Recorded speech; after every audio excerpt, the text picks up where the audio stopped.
What are the key differences between variable cost and fixed cost, and how they are being calculated in our ProfitBlue plugin or in every other business? My name is Jan, I'm from ProfitBlue.com, and I will introduce you these two terms and say the main differences and key advantages of these costs. To introduce you how these are being calculated, I will go to data settings, to go to custom cost and income, and show you how these costs are being inserted into our plugin and how they are being calculated. Basically, fixed costs are the costs that stay constant over time.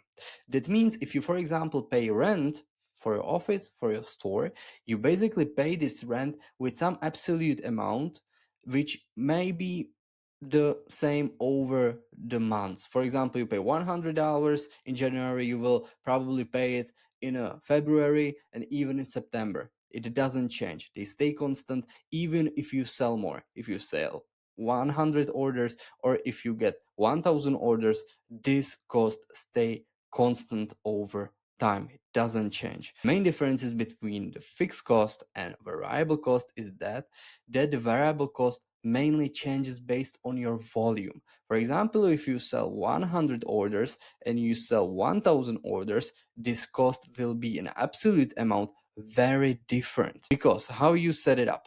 In the fixed cost, you just put some amount and you put it on some date range, and that's it. You don't do anything else. You just put it here, let it be for some date range, and keep it. Compared to variable cost, you place some label here, some cost. For example, cost for wrapping material, because you want to wrap every single order. You don't want to wrap only like 2-3 orders per month. You want to wrap in the wrapping material every single order. You put the percentage here, or you can put the amount, and you put the amount of this percentage, for example 10%. So this means if we add this amount, it will calculate that from every single order it will take 10% of the revenue from this order, and it will calculate the cost.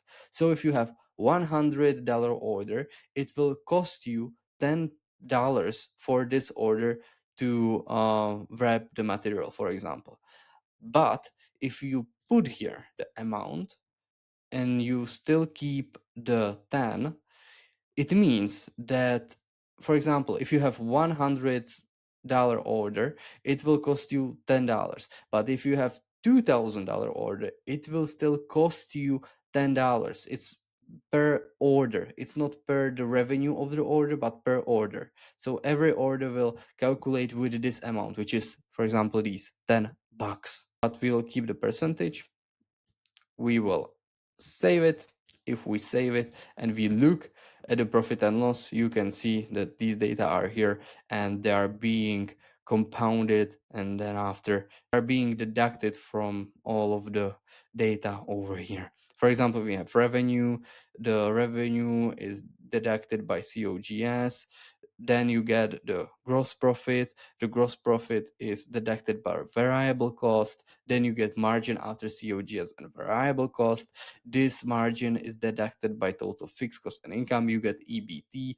After EBT, if you deduct the taxes on income, you get net profit. It's easy like that, but in the real world, it might be a bit confusing because you get a lot of these costs. You can have up to 30 costs, up to 50 costs. It's really change based on business, and you want to keep an eye on your cost and check it almost every day, because if you will not, you will basically probably bankrupt. My name is Jan, I'm from ProfitBlue, and we are helping the e-commerce stores on WooCommerce to be financially healthy. If you want to know more, if you want to check more tutorials, go to our YouTube channel, check them out, and we will see each other in the next video.